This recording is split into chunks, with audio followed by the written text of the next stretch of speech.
Hello, good morning. I'm Dr. John Michael Lau, and I am tasked to discuss to you, lecture to you, the last two topics for pathology. Okay, so for this one, I'm going to talk about peripheral nerves and skeletal muscles. Okay, so by the way, these are my announcements. Okay, so it really pays if you read ahead because we'll cover two chapters. Since we are only given barely a week to cover two chapters, um, I think it would be would justify if you just learn about the basic. Okay, so no more you don't have to go to the very nitty-gritty details of the topics, no? So this goes for the topic in the bones, joints, and soft tissues, and peripheral nerves and skeletal muscles. And unit exam will be on May 12, Wednesday. That will be 7 to 8 a.m. for all sections. Okay, so for this chapter, the learning outcome is to be able to know the basic of peripheral diseases of the peripheral nerves and skeletal muscles. So we'll be covering the basics of neuropathy, then diseases of the skeletal neuromuscular junction, and myopathies. Okay, diseases of the muscles. By the way, the my disclaimer is that I am not a rheumatologist nor a neurologist. Okay, I am an occupational medicine specialist who is tasked who's teaching pathology and tasked to talk about these topics. So, like you, I'm also studying the same chapter. Okay, so for this chapter, I have made it in such a way that it will be just like a notes, no, it will be like a transcript for you, so that you don't have to make your notes on the chapter. Okay, so I've done my best to be able to lift out the basic knowledge, basic information about these diseases. And per slide, okay, I tried my best to um one topic per slide. Okay,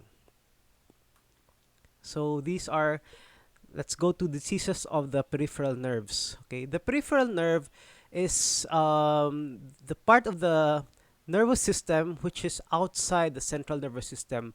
What covers the central nervous system? We have the brain and the spinal cord. So anything outside that, so the spinal nerves, those are part of the peripheral nervous system. Okay, so the function is to the structure is basically you have the nerve, or the neuron. Okay, structure of the nerve is you have the neuron or the nerve cell, then you have the axon. Okay, and you have the dendrites after that. So the axon is composed of is wrapped of these myelin sheaths. Okay, and these are responsible for helping the transmission of impulses. Okay, so each part, so there will be parts where you don't have myelin sheath. That is what we call the node. Okay, the blue one here is what we call the internode. um there are two types. Okay, you have somatic. Okay, and further, for somatic, you have somatic motor and somatic sensory. Okay, so the motor is the one that connects to the muscles, and for the sensory, to your nerve endings, so the basic senses. Okay, so what you have for the taste, for the smell. Okay, and for the autonomic, these are the involuntary, the visceral, the organs. Okay, these are the structures that are being innervated. And basically, for when an axon has a thin myelin sheath, it is responsible for slow conduction. So the conduction, of course, you have a slow conduction of impulses. You have pain and temperature sensation, and for the thick myelin, you have fast conduction of impulses for light touch and motor signals. So for each myelin sheath, you also have many embedded proteins to help responsible for the transmission of impulses. Okay. So the general types of peripheral nerve injury are the following, or the other term for nerve injury is neuropathy. You have axonal neuropathy, okay, where of course the primary target are the axons. Demyelinating neuropathies, where the main target is the myelin sheath, and neuronopathies, where the main target is the neuron. Okay. Um, it depends when whether you have the primary injury as the axon, the nerve cell, or the myelin sheath itself. The unavoidable injury goes to the myelin sheath. Okay, so if you read carefully read, there will always be involvement of the myelin sheath eventually. Okay, for the axonal neuropathies, you have degeneration, a combination of degeneration and regeneration, okay, of the Chauvin, what we call the Chauvin cells. These are the components of myelin sheaths. And when you have a degenerated axon, okay, it becomes a ball of what they call this ball of axons, okay. It's what we call the traumatic neuroma. And okay, so let's go to the next. So this figure shows the first one shows us the normal connection from the nerve down to the muscle. Okay, in between you have the neuromuscular junction. Okay, and the normal arrangement of the muscles. So by the way, the basic principle here is that per muscle you have one particular kind of per nerve, I'm sorry, one you have one particular kind of muscle being innervated. So for example, this dark one, this innervates this um type of muscle here, and another one. Okay, so it's like a certain nerve. There's a one-to-one correspondence between the nerve and the muscle. Okay, such that the arrangement of the muscles as a result is what we call as a checkerboard pattern. Okay, so despite the number of neurons innervating the muscles will have this checkerboard pattern. Okay, but when you have one neuron that undergoes axonal degeneration, you have atrophy of the muscles that is being innervated. Okay, and the second neuron is what we see as we term as the demyelinating neuropathy. Okay, so the axon here, the one on the left, the axon is cut off. Of course, the myelin sheath also is involved. The second one is the peeling out of the destruction of the myelin sheath. But despite that, you still have persistence of the muscle being innervated. Okay, so the possibility here is that this nerve will eventually innervate the atrophied muscles eventually later. And but if the previous nerve that is responsible for the atrophied muscles regenerates, okay? So in this chapter, by the way, already talks about neurons or nerve cells being that has a possibility of regeneration. Okay, so when the nerve cell regenerates, it also uh, innervates the reinnervates the same muscle that was atrophied previously. And this one is a picture of axonal degeneration, where you see disintegration of the myelin sheath. So this is what we call the of what, let's go back. This is what we call as the myelin ovoid. This one, as well as this one, loose myelin sheath. Okay, this one and this one. And this is what we call as the traumatic neuroma. This is a bunch or a ball of axons that has undergone degeneration. So as for the anatomic patterns of neuropathies, we have four. First, if only one nerve is involved, that is what we call neuropathy, mononeuropathy. If many nerves are involved, that is polyneuropathy.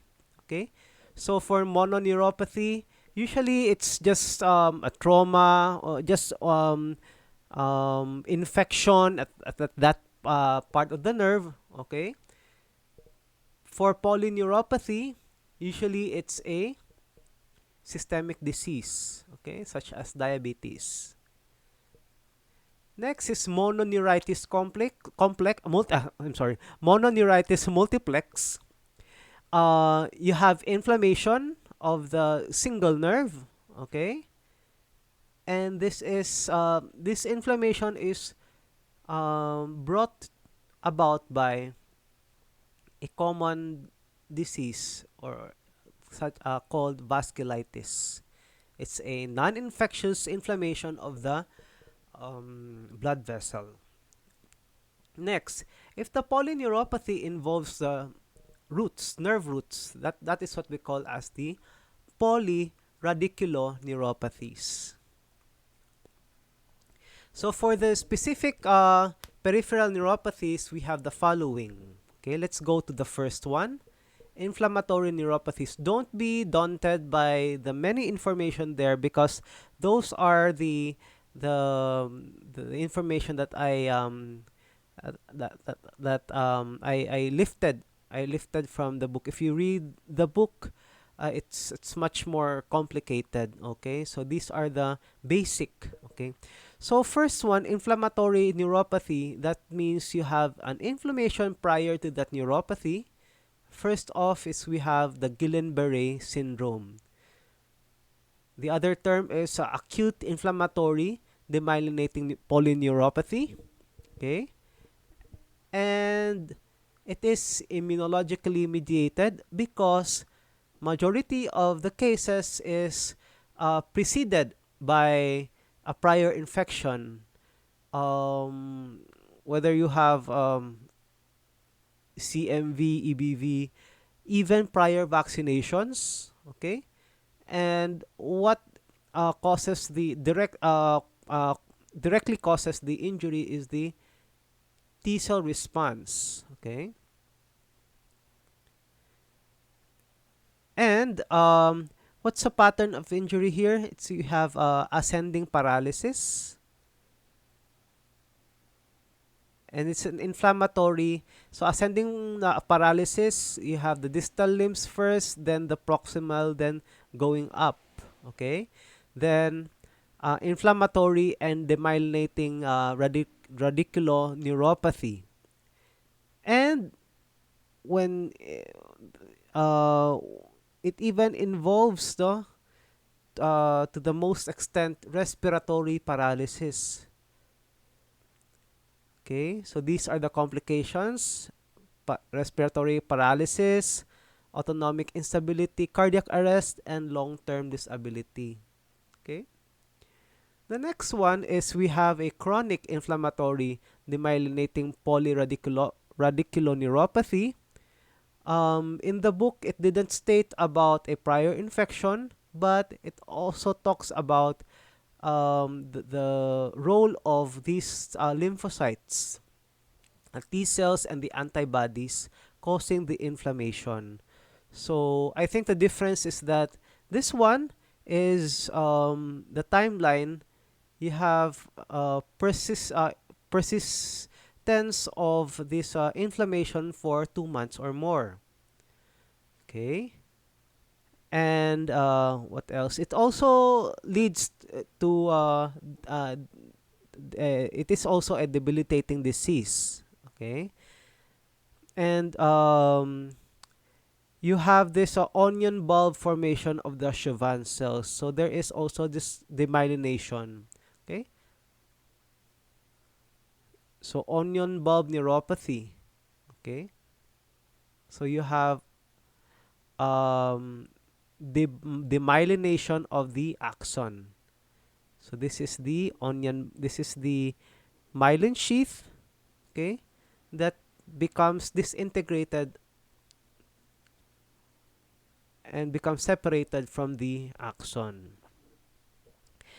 Next is an inflammatory neuropathy caused by autoimmune disease, such as primarily you have SLE, rheumatoid arthritis, and Sjögren's syndrome.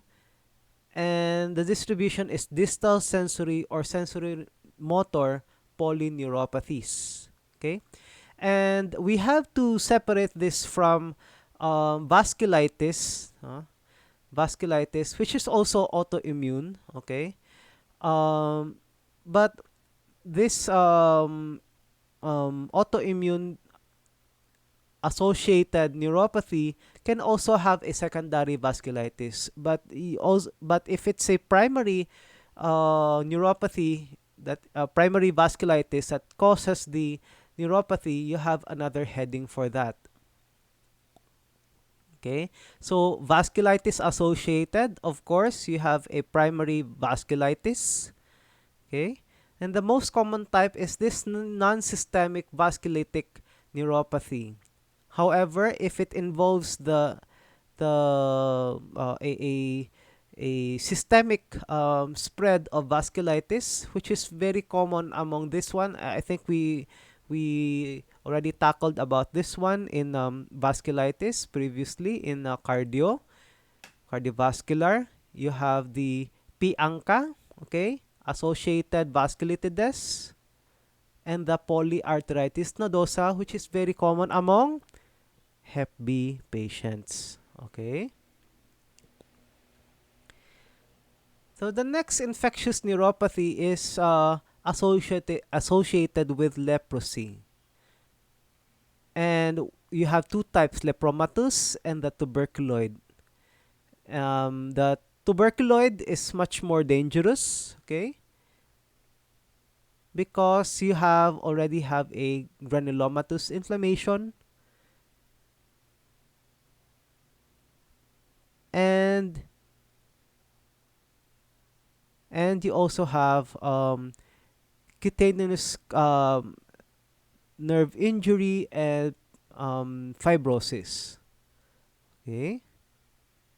So of course, you know the manifestation of leprosy. You have diminished sensation, no? Such that the patient will have a loss of a finger or part of the skin. Okay. Next is this Lyme disease, no? The what's the etiologic agents? The Borrelia burgdorferi, okay? And it also you have neuropathy in the second and third stages of the disease, okay? You have a polyradiculo neuropathy and the unilateral or bilateral facial nerve palsies.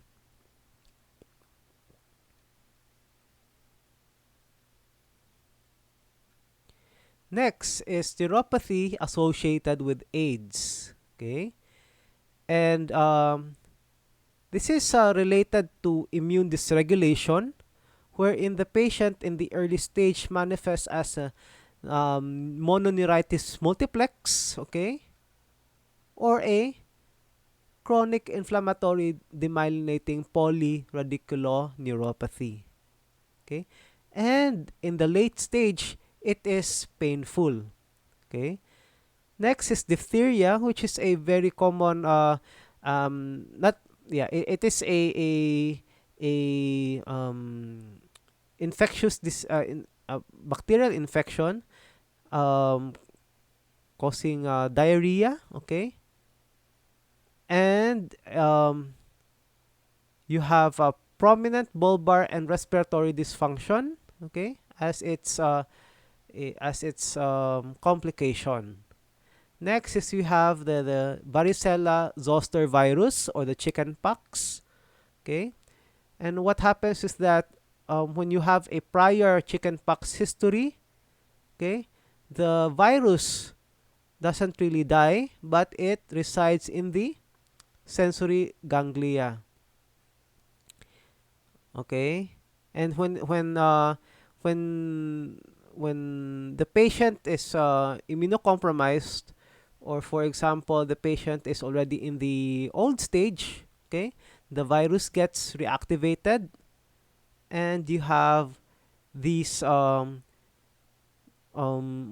are the uh then you have these vesicular skin eruptions, no, that follows the dermatome, what we call these shingles. Okay, and it's painful. Okay, and also have headache. Okay, so you'll know that it's shingles because the of course you have a prior history of chickenpox. I think most of us already have it, but when there is already a immune compromise, okay, or immunosuppression, then this virus becomes reactivated. Okay. Next, metabolic, hormonal, and nutritional neuropathy. First off, you have diabetes because it is the most common cause of peripheral neuropathy.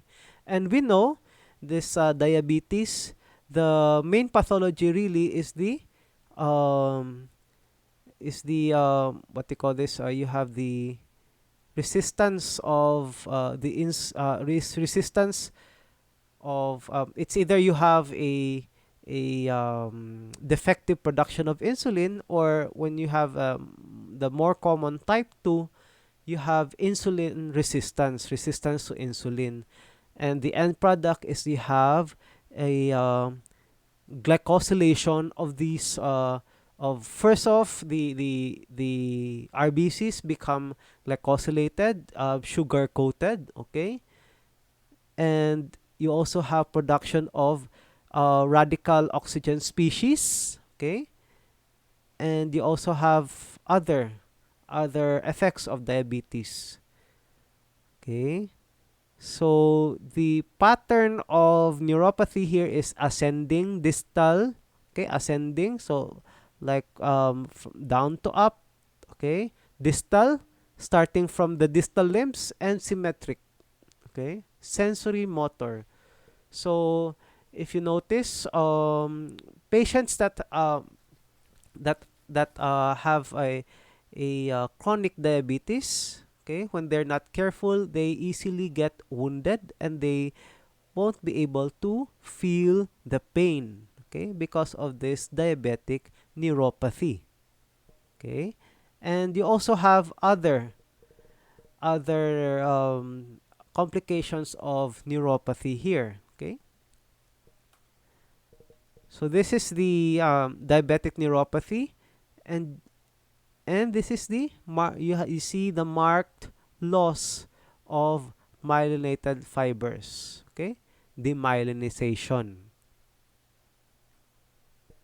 Next is uremia. Okay, it's when you have nitrogenous wastes that become suspended, or become retained in the blood. Okay, because of renal failure. Okay, the it may be asymptomatic, or it can present as muscle cramps. Okay, and the diminished deep tendon reflex. And these are the causes of the neuropathy. And next is you have thyroid dysfunction, whether you have hypothyroidism or hyperthyroidism, that will also lead to neuropathy. Okay. Next is vitamin B12 deficiency. Okay. Where you have vitamin B12 is also responsible for the maintenance of the peripheral nerve, okay, such that the deficiency of which results to a subacute combined degeneration of the nerve with damage to the long tracts in the spinal cord or peripheral nerves, as well as other deficiencies of other B vitamins and mineral deficiencies. Next, toxic neuropathies. Just take note that you have these following toxins or agents that are being recognized to cause toxic neuropathies. First is you have alcohol, heavy metals, okay? Exposure, we are talking about chronic exposures, organic solvents, medications, and most especially you have these chemotherapeutic agents, anti-cancer drugs. Malignancy caused or associated neuropathies, whether you are a neuropathy caused by the mass itself, okay, which compresses on the nerve being affected. Okay, whether you are talking about the arm or the pelvis or the cranial nerve palsy, okay, or when you have a impingement of the spine, or the meninges, okay, you have this impingement of the cauda equina, caused by this meningeal carcinoma, or the second case is you have paraneoplastic neuropathies. In this type of neuropathy, you you may not have a tumor, okay, or maybe the tumor is still growing, but the neuropathy is already is there, okay, prior to the enlargement of the tumor. Okay, it's because of the presence or the production of these antibodies against the proteins of the cancer and normal neurons, or the CD8 T cells. Okay, so you have a neuropathy caused by these antibodies and T cells. Okay, and the tumor goes later. Next is you have the neuropathies that is associated with monoclonal gammopathies. We're talking about B cell tumors, okay, which again produces antibodies. We are talking about IgM, IgA, paraprotein deposition that deposits into the myelin sheath.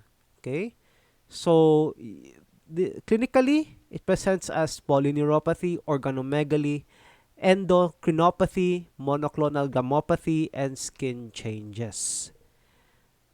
So we should not forget neuropathies caused by physical forces. Of course, if there's the nerve is being cut because of injury or because of avulsion, or the third one is a neuropathy which is not really done intentionally, but it is out of what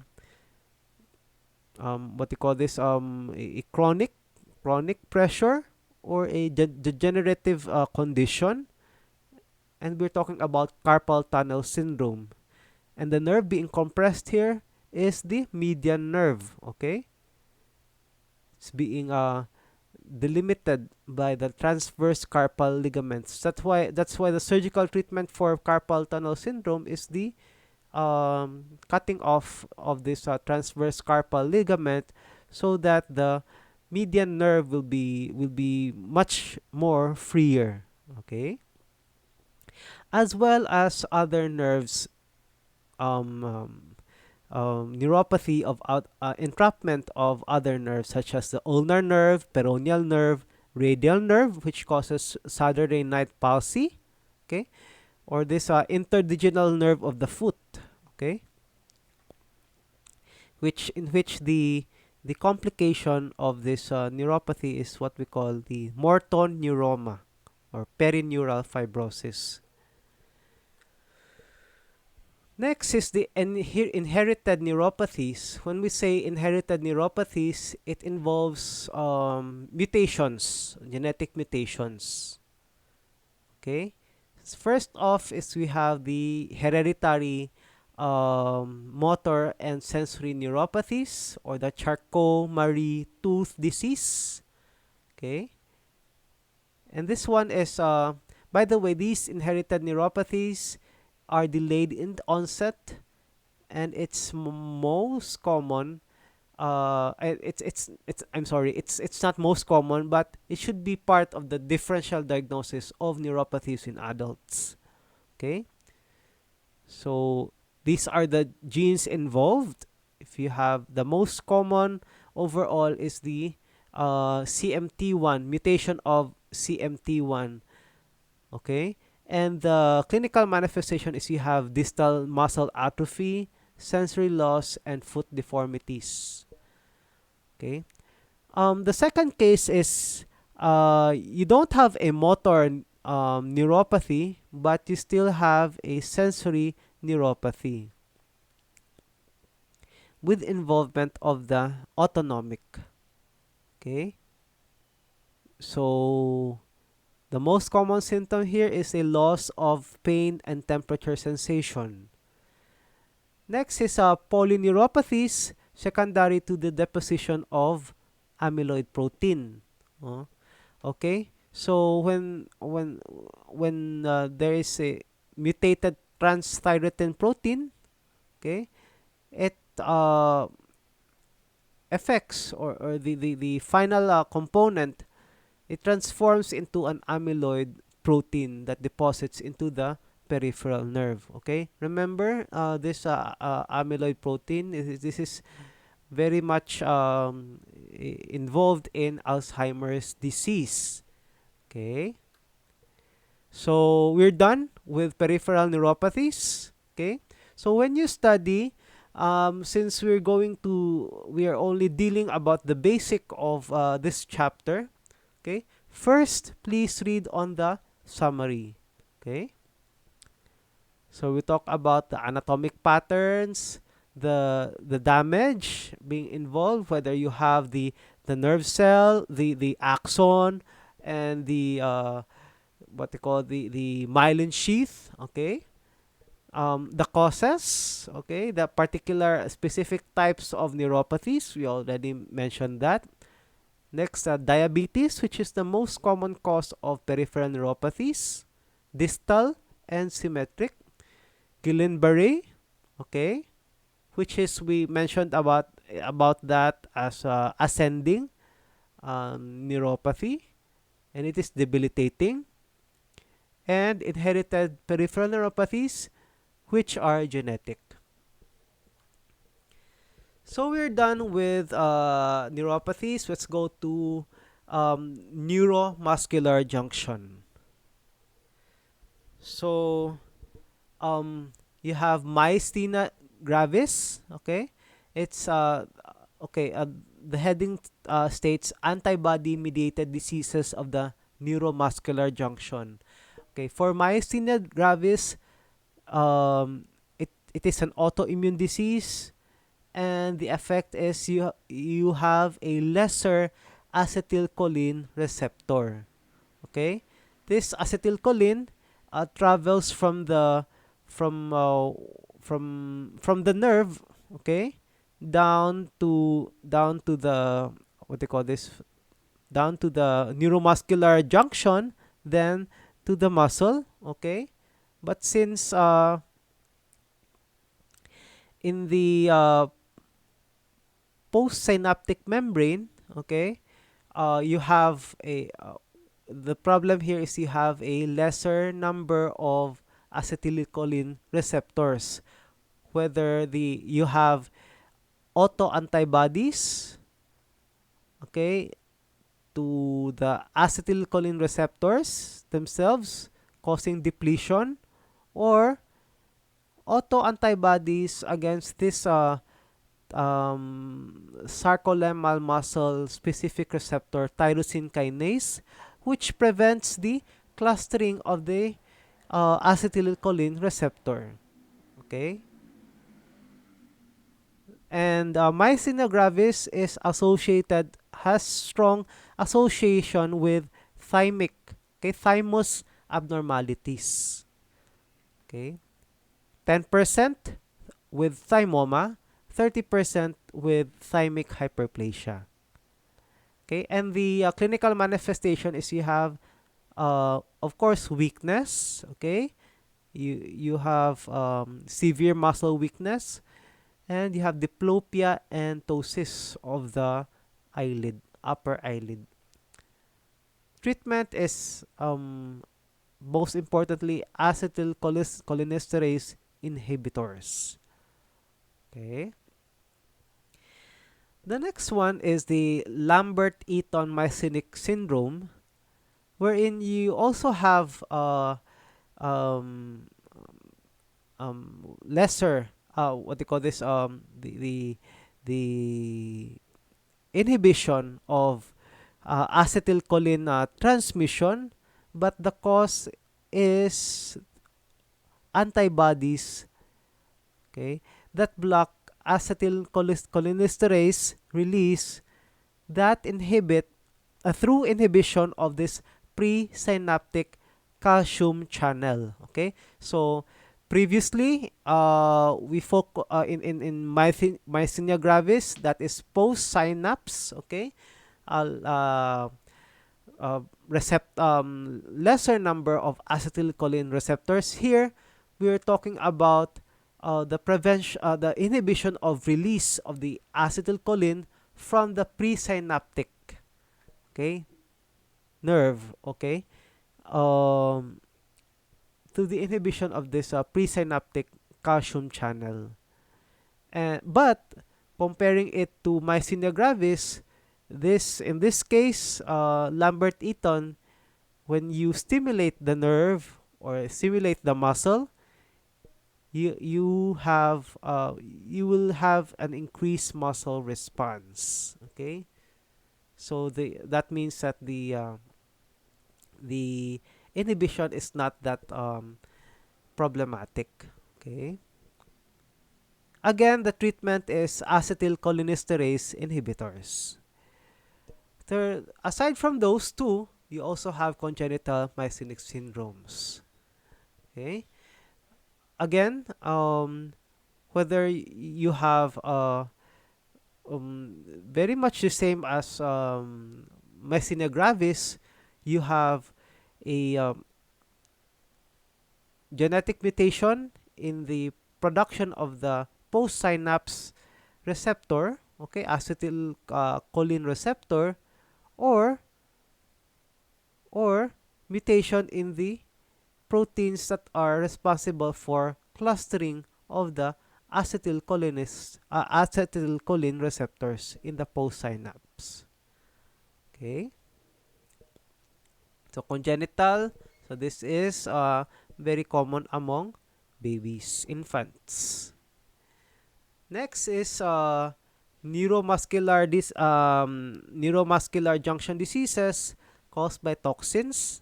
First off, we have botulism. Okay. Why does Botox cause muscle relaxation? It's because it blocks the release of acetylcholine from the presynaptic membrane. Next is the curare. Okay, because it again the the what they call this, the action is it blocks the acetylcholine receptors in the postsynaptic membrane. Okay, leads to flaccid paralysis. So this curare is being used by Amazon fighters, okay, in their arrows. Okay, they put it in the arrows to kill, not really to kill, but to paralyze the enemy. So this is a summary. Okay, so you have painless weakness, for this is as the common manifestation. Okay, and we have myasthenia gravis. Okay, and Lambert Eton myasthenic syndrome. Myasthenia gravis is we talk about antibodies to the postsynaptic acetylcholine receptors, but for Lambert Eton, antibodies to presynaptic calcium channels. For myasthenia gravis again, it is associated with thymus abnormalities. Okay, Lambert Eton, um, it, it presents with weakness in the extremities, but improves with repetitive stimulation. And the paraneoplastic disorder associated is lung cancer. For congenital myasthenic syndromes, okay, you have genes involved, but the concept or the explanation is very much similar to myasthenia gravis. No, so it's just a mutation of the genes that is involved in the production of the receptors. Next is the toxins. No, yeah, we're talking about Botox and the curare.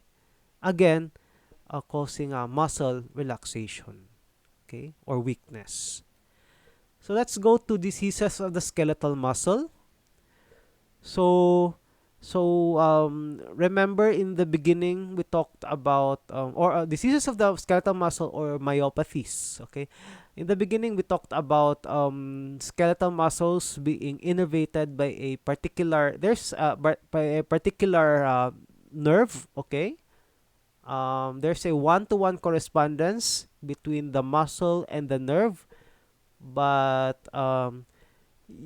the pattern of muscles, okay, in the normal state is a checkerboard. Despite that, you have a checkerboard pattern. Okay, so you have so there are two types of muscles, no, whether you have a type 1 or the slow twitch muscle, which is responsible for aerobic exercise. Okay, for the activity being involved because of this uh, type 1 is aerobic exercise. For type 2, it's anaerobic exercise. Why is it aerobic exercise? It's because of its um, resistance to fatigue is very high. Okay, and you have a high myoglobin content. Okay, so for fast twitch muscles,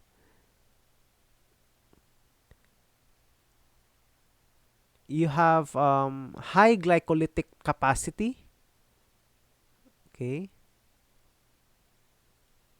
and you have a low myoglobin content, okay. So the explanation here is here you have, so it's for aerobic exercise. It you have low glycolytic capacity and high oxidative capacity. For anaerobic exercise, you have high glycolytic capacity but low oxidative capacity. Okay.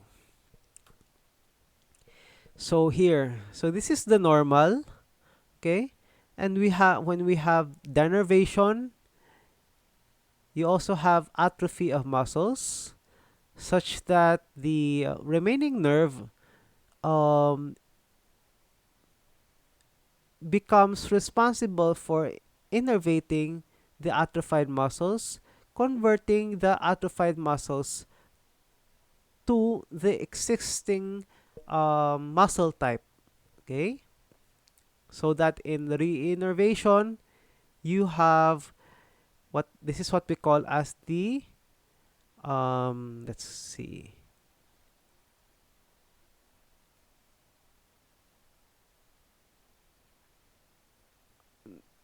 type grouping. Okay,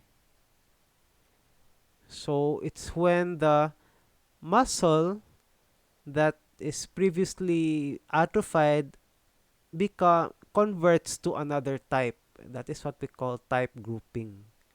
Okay, and atrophy, when you have a cluster or groups of atrophic fibers, this is what we call as the underlying etiology is neurogenic. Okay, because we mentioned about there's a one-to-one correspondence of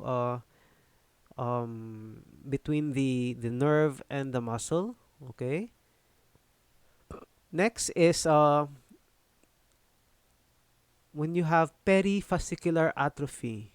Okay, these muscles are grouped into fascicles, okay, bundles, okay, and the pattern of atrophy is perifascicular.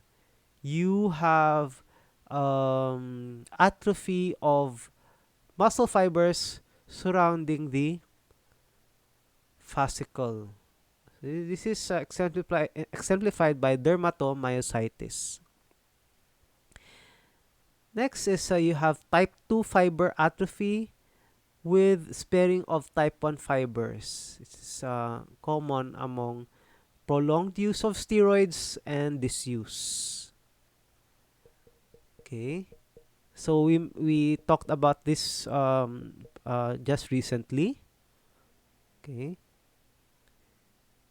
So this is yeah, this is this is what we call as group atrophy, because the atrophy of the generation of the nerve leads to the atrophy of the muscle being innervated previously.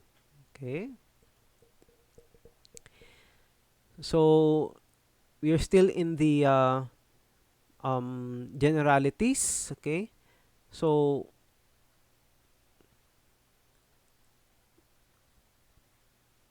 when you have myopathies, when you have what they call this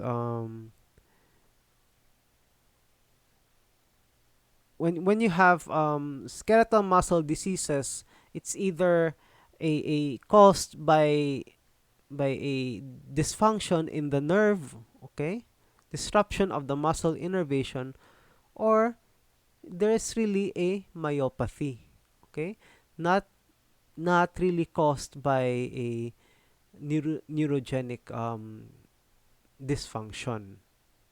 Okay, for this one, it leads to atrophy. The one on the left, neurogenic changes, leads to atrophy. The one in the right causes uh, um, leads to degeneration other than atrophy. Okay, We're talking about release of creatine kinase, conversion into another tissue type, such that as we're talking about fatty replacement, okay, and the presence of production of these new cytoplasmic inclusions. Okay, so let's go to the examples of myopathies. Okay, first off is we have inflammatory myopathies. So these are uh, muscle diseases that's being caused by inflammation, or where there is inflammation involved. And you have the following: dermatomyositis, okay, inclusion body myositis, polymyositis, and immune-mediated necrotizing myopathy. So for this slide, we it we have to establish that polymyositis is a diagnosis already of exclusion.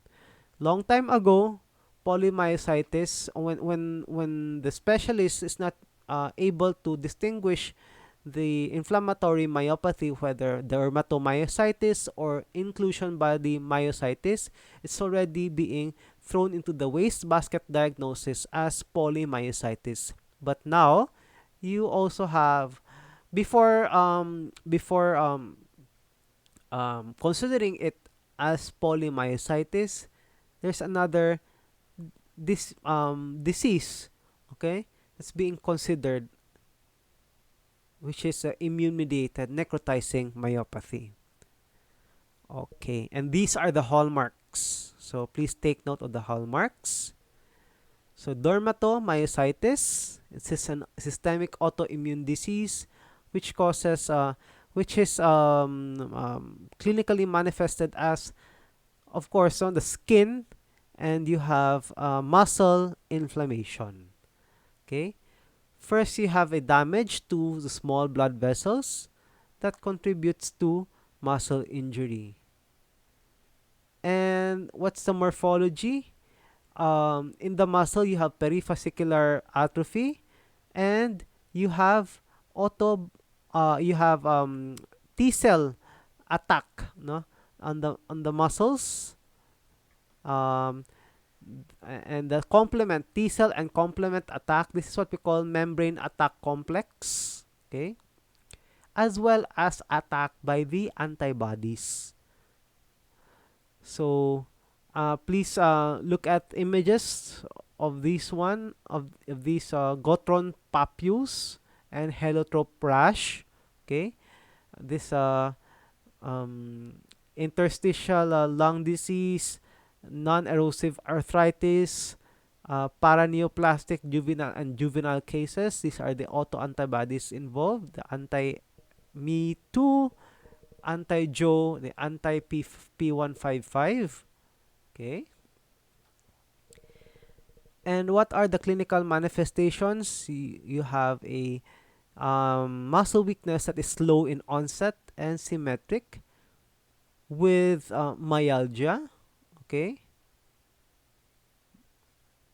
So myalgia, there is pain, and the proximal muscles is being involved first. Yeah, dysphagia, cardiac involvement, but this does not lead to heart failure. And you also have a underlying malignancy. Okay, you have increase in creatine kinase and heliotrope rash, then Gutron's papules, okay, in the knuckles. For children, it may not present as gross as what we see in the adult form, but it can be um, associated with the following: calcinosis and lipodystrophy. It's the most common inflammatory myopathy in children. And this is the heliotrope rash. Okay, this is the peripheral atrophy. Okay, this one, muscles. This is the infiltration of of the lymphocytes, okay? And this is the atrophy of the muscle fibers. Inclusion body myositis. So this is very common. This is the most common inflammatory myopathies in elderly patients, and it's being debated whether is it really a inflammatory of or inflammatory origin, or is it a degenerative disease? Okay, because it um, presents as both. Okay, so you have slowly progressive muscle weakness, most especially in the thighs. Okay, most severe in the quadriceps and distal upper extremity muscles. Dysphagia. Okay, and responds poorly to steroids or immunosuppressors. Okay, and the morphology is shows us both degenerative because of these abnormal cytoplasmic inclusions, what we call as rimmed vacuoles. Okay, you also have deposition of beta amyloid. Inflammatory, very much similar to polymyositis because you see lymphocytes infiltration CD8. Okay, you also have creatine kinase elevation, and it's also associated with a few of the cases is associated with antibodies, CN1A. So this is the inclusion body or the rim vacuoles. So for polymyositis, again, it's a diagnosis of exclusion. So when the patient presents with myalgia and weakness, like dermatomyositis, but there is no what you call this? There's no heliotrope rash. Okay, there is no vascular involvement, only muscle involvement. No Peri-Fascicular Atrophy. Okay, and CD8 T cells. That's polymyositis. Next, this is a new entity, immune-mediated necrotizing myopathy. Uh, what's a prominent feature here is that you have, again, you still have weakness, okay, subacute muscle weakness, but what's responsible for the weakness is the autoantibodies against statins, okay, or autoantibodies against HMG CoA reductase. Or okay, so that's the autoantibody for immune-mediated necrotizing myopathy. Let's go to toxic myopathies. First, which is caused by the common drugs that we know that's being what they call this discussed as having side effects in the muscle. Okay, so first, statins. Okay, but this is different to the different from the immune mediated, okay, necrotizing myopathy. Okay, because the statins itself is the cause of the myopathy. Previously in IMNM, it's the it's the antibodies, okay, that's being produced as a response to statin. But take note that it can also be due to an absence of statin exposure. So the statin, the occurrence of the antibodies to this HMG CoA reductase, okay, does not assure us of the prior use of statins. Okay. Next is chloroquine. Okay. It causes drug-induced lysosomal storage myopathy. You have prolonged use of corticosteroids. Okay. What we call as ICU or myosin deficient myopathy. Thyroid hormones again. Okay. Whether it's thyrotoxic or hyperthyroid myopathy or hypothyroidism. For alcohol, again, it it's also a cause of neuropathy. Okay, now it's a cause of toxic myopathy. You have rhabdomyolysis secondary to binge drinking. Okay, and we also have inherited diseases of the skeletal muscle. When we say inherited diseases, it involves again genetic mutations. So these are the examples. First is congenital myopathies. And since it's congenital, it involves an infant. And the defect here is in the structural muscle structure defects. Okay. So just know the examples. Um, and the common clinical finding is the floppy infant. Much later, in the subsequent discussion, we also have another disease that causes a floppy infant, but the cause is different. So take note, you have structural muscle defects. Next is congenital muscle dystrophies. Okay, so you have a progressive muscle damage, and since it's congenital, you also see it in infants. So for as far as congenital muscle dystrophies are involved, you have it is classified into two defects in the extracellular matrix. So take note that this is the muscle fiber. This is the one in white. Okay, the area in white is what we call as the extracellular matrix. Okay, so the first type is defects in the ECM.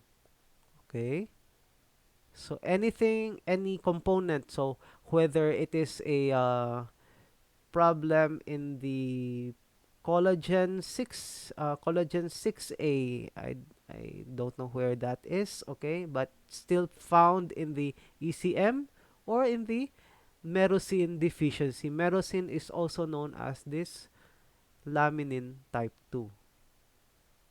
Okay, next is an abnormality in the receptors of the ECM. So is receptor, when we say receptor, it's receptor in the muscle fiber. So mutations in the dystro, where's dystroglycan? Dystroglycan is here. This is the protein that is embedded in the cell membrane of the muscle. So you have two units, the alpha subunit and the beta subunit. So again, in muscle dystrophy in general, you have involvement or mutations in the following. Actually, it's in the genes, okay, that produce the following proteins.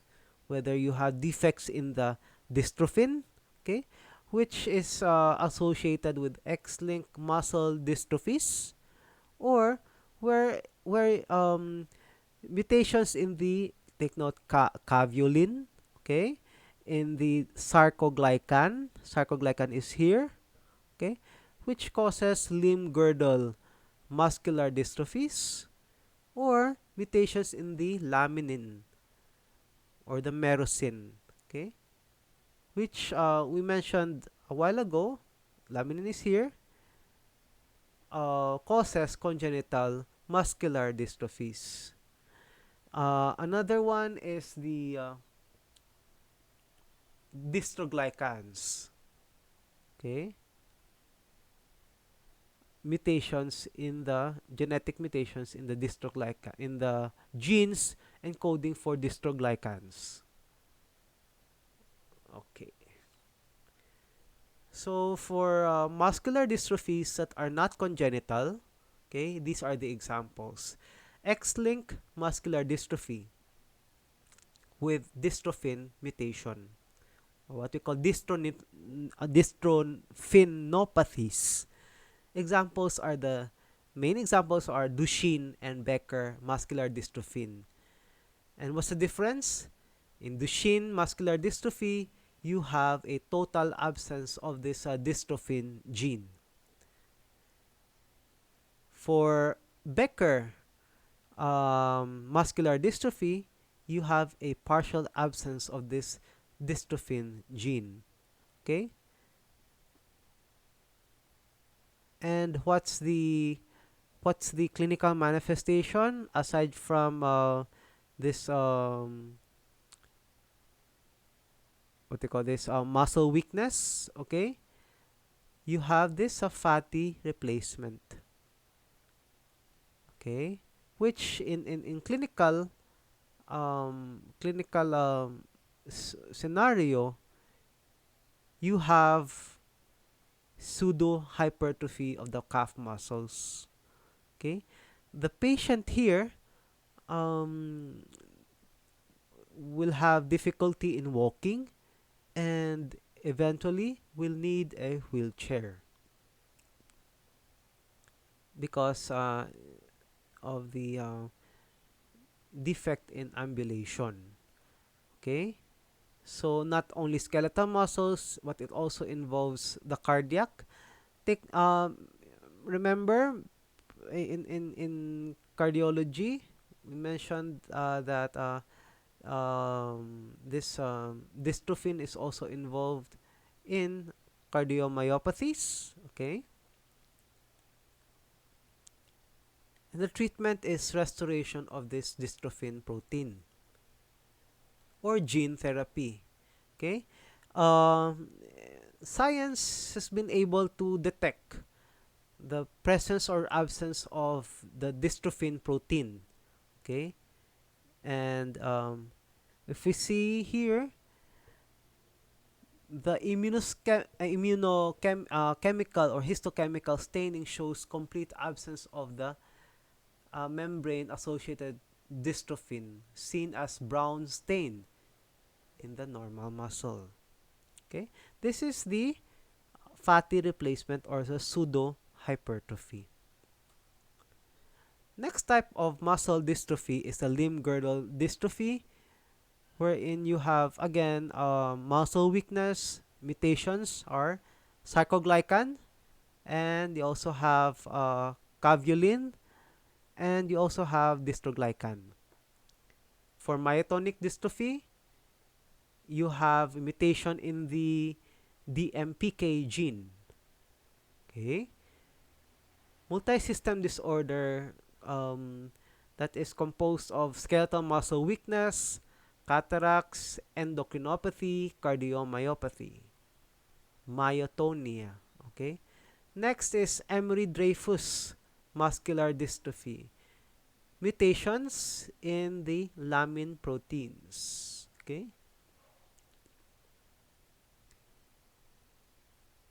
And next is the facioscapulohumeral dystrophy.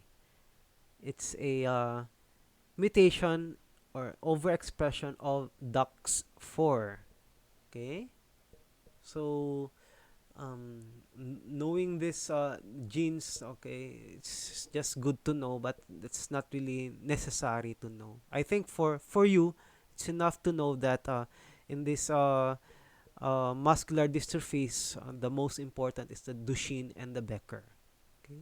Second is this limb girdle, but the rest it's not that is important. Next is the diseases of the lipid or glycogen metabolism. So the problem here is the retention, or the lipid becomes unprocessed or the glycogen becomes unprocessed. Whether the presentation is either episodic with muscle cramping or pain, or a slowly progressive muscle damage. Okay.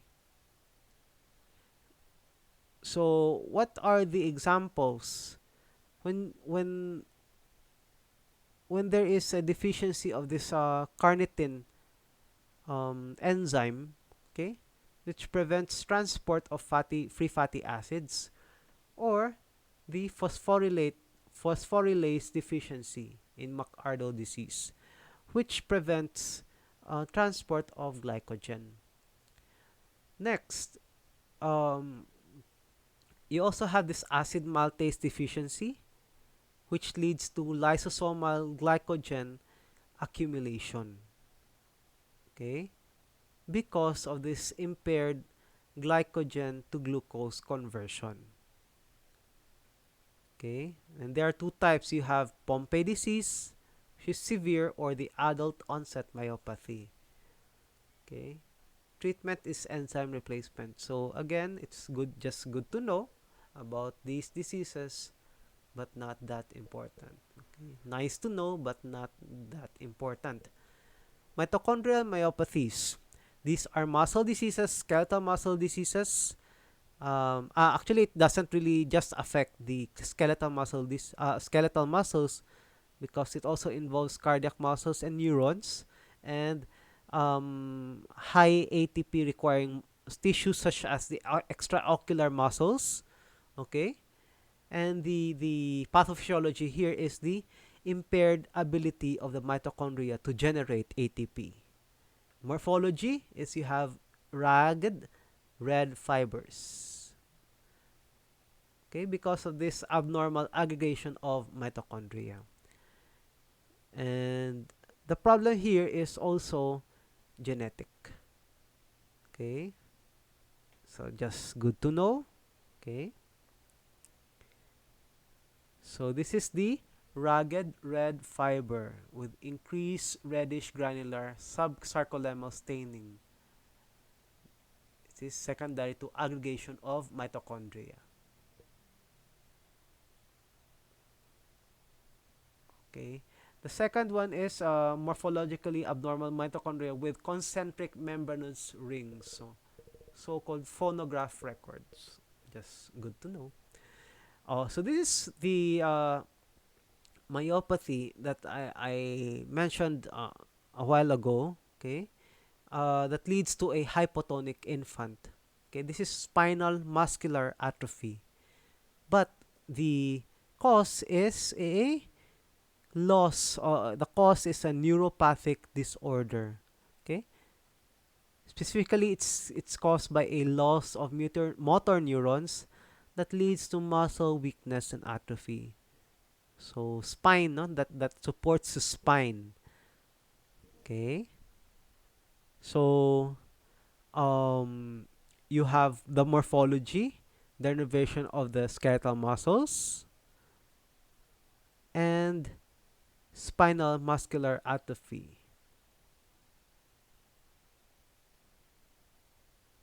And the gene involved is mutation in the SMN1 gene.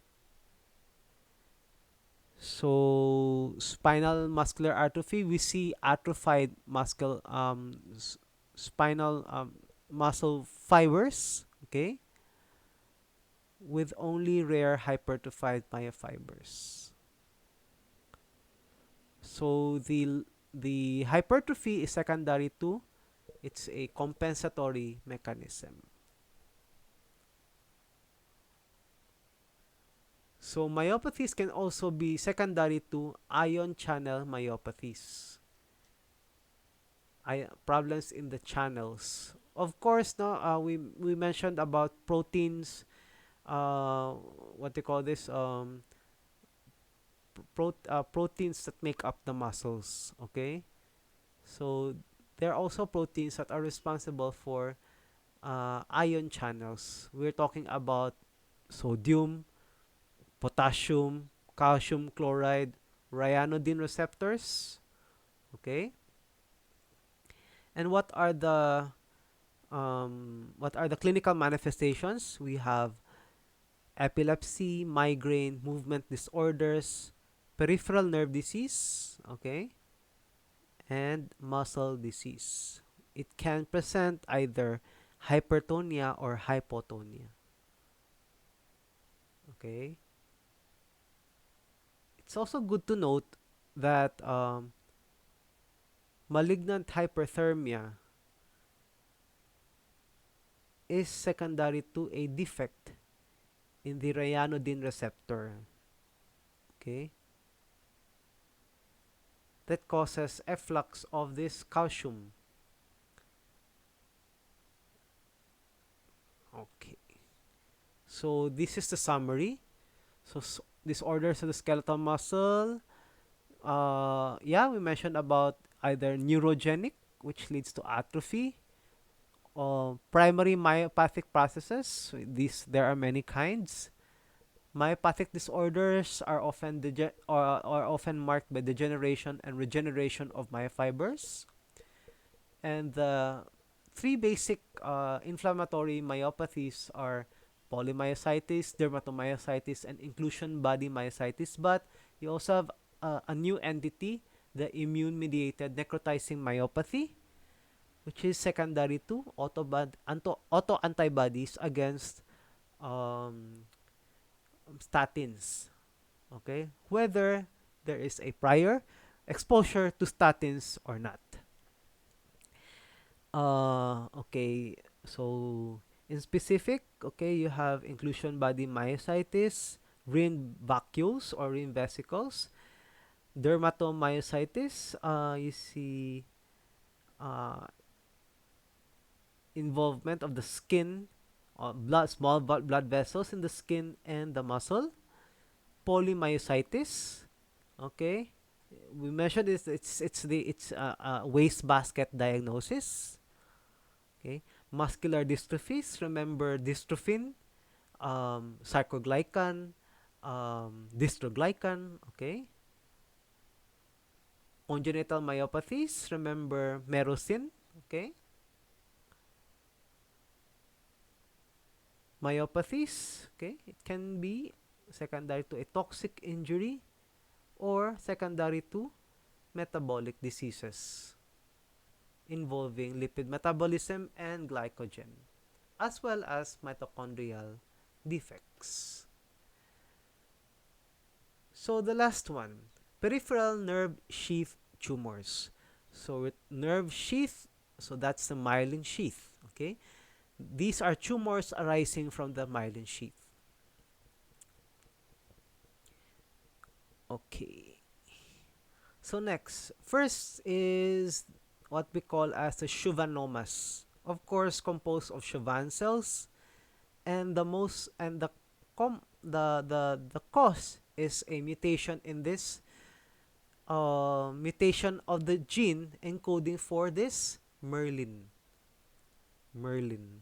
Okay, so well circumscribed, encapsulated, firm gray masses. Okay, and what's the specific characteristic here is that you have a what they call this microscopically you have an area of a dense cellular area and an area where you have a loose hypocellular area. Okay, and we will see it later. um you see xanthomatous change, so there is fatty or lipid conversion, and uh, and this schwannoma, okay, it compresses, okay, causes local compression of a nerve or and other structures. Okay, it can compress the what they call this Okay, okay. You have this, the treatment here is removal of the tumor. Okay, so we these nerves, whether large or small, is being compressed. So this is the schwannoma. Okay, so whether schwannoma, all are composed of Schwann cells. Okay, but the density of the Schwann cells differs from one area to another. The left side is what we call as the Antony A. The right side is the Antony B. And you also have what they call this, since there is a loose, what they call loose density of this Schwann cells here. You also you have this extracellular matrix in between. Okay, so a mixoid extracellular matrix for the Antony A. Antony A area with tumor cell nuclei aligned in palisading rows, leaving anuclear zones and resulting in the formation of structures termed as Verroque bodies. Next is neurofibroma. So it's still benign, it's still composed of Schwann cells, but you have additional structures. You have perineural-like cells, fibroblasts, mast cells, and this CD34 spindle cells. What's the problem here is that you have a mutation in the gene coding for the production of this protein called neurofibromin. In schwannoma, it's Merlin. In neurofibroma, it's neurofibromin. And the gene is what we call as the NF1.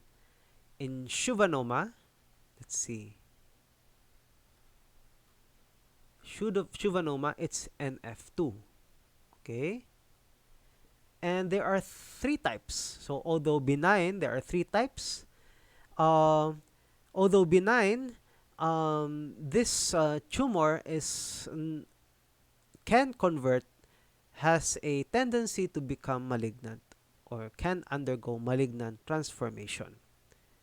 So either it is superficial cutaneous, okay, pedunculated nodules, or it's a diffuse, a large plaque-like tumor, or a plexiform, which can be superficial or deep, and this is the most common neurofibroma that can undergo malignant transformation into what we call as the malignant peripheral nerve sheath tumor. The plexiform neurofibroma has an appearance called bag of worms, okay? And the stroma or the extracellular matrix can appear as loose or fibrous or collagenous. That is what they call as the shredded carrot appearance. So in schwannoma, you have Antony A, Antony B. In neurofibroma, you have loose and fibrous. Malignant peripheral nerve sheath tumors. This is the third one. So third type of nerve sheath tumor. So this is malignant, and it is most most likely from an existing plexiform neurofibroma, NF1 gene mutation. Okay, morphology is poorly defined. Okay, it's marbleized because you see a lots of cellular transformation in the Schwann cells or the spindle cells, and divergent differentiation. Okay, see differentiation of the glands, okay, and what have you. Okay, and rhabdomyoblast. Okay, what they call as a Triton tumor. And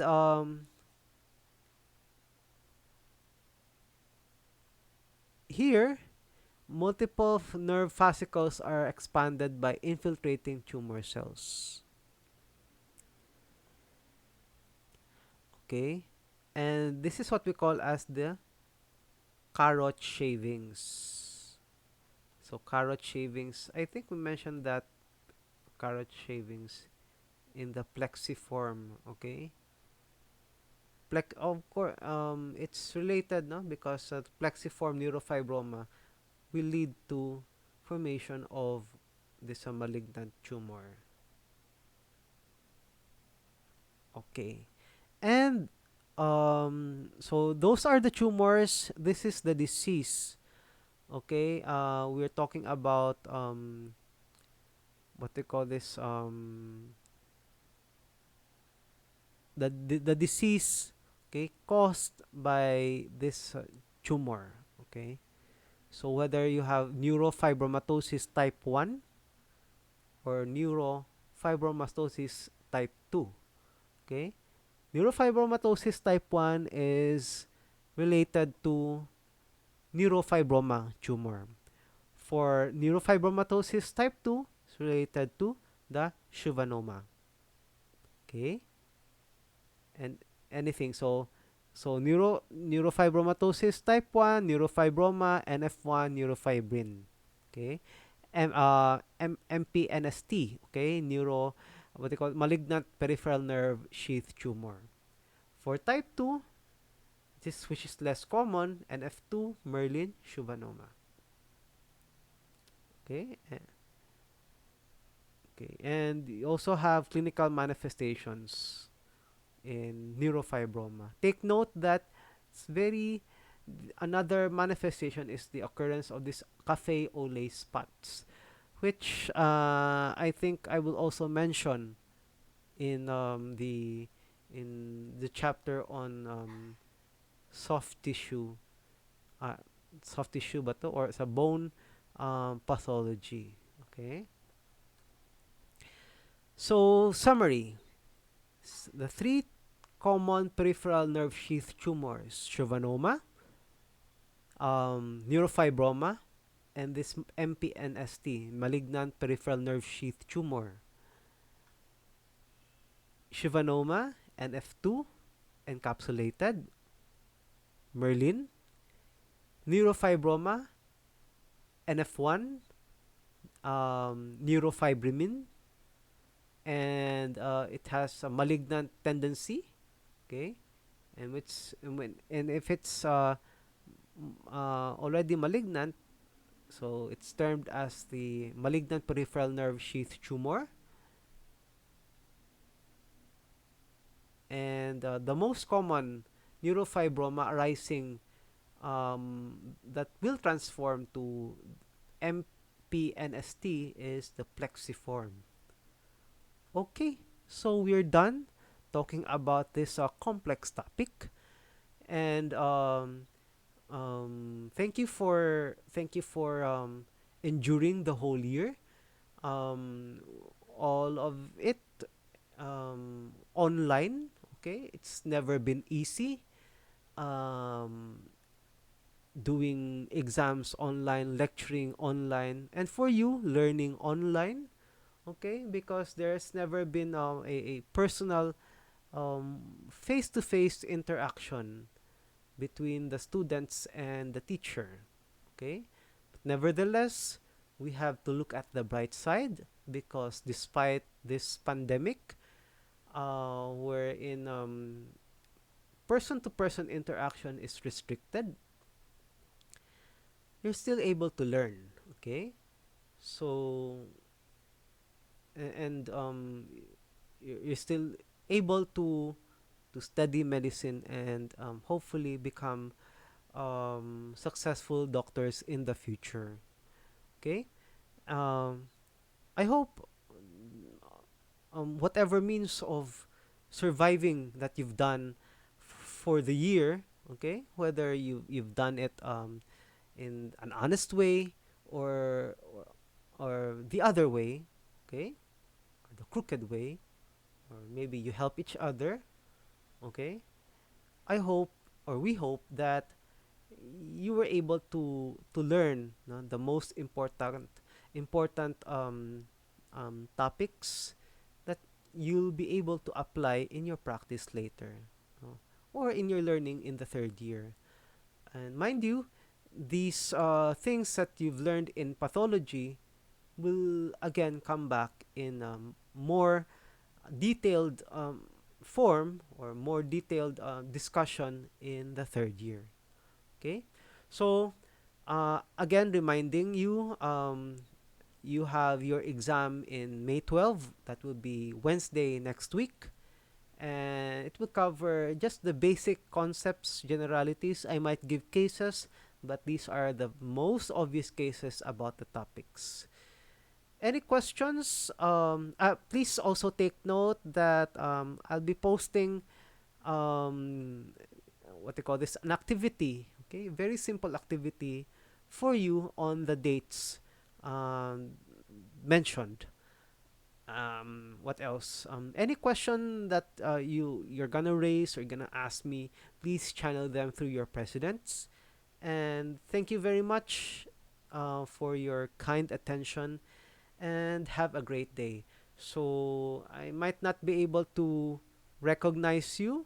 I don't know you except for those that I've become friends in Facebook, but for the others, if you meet me in the hallway, please acknowledge yourselves and tell me and inform me that you were once a student of under us in pathology.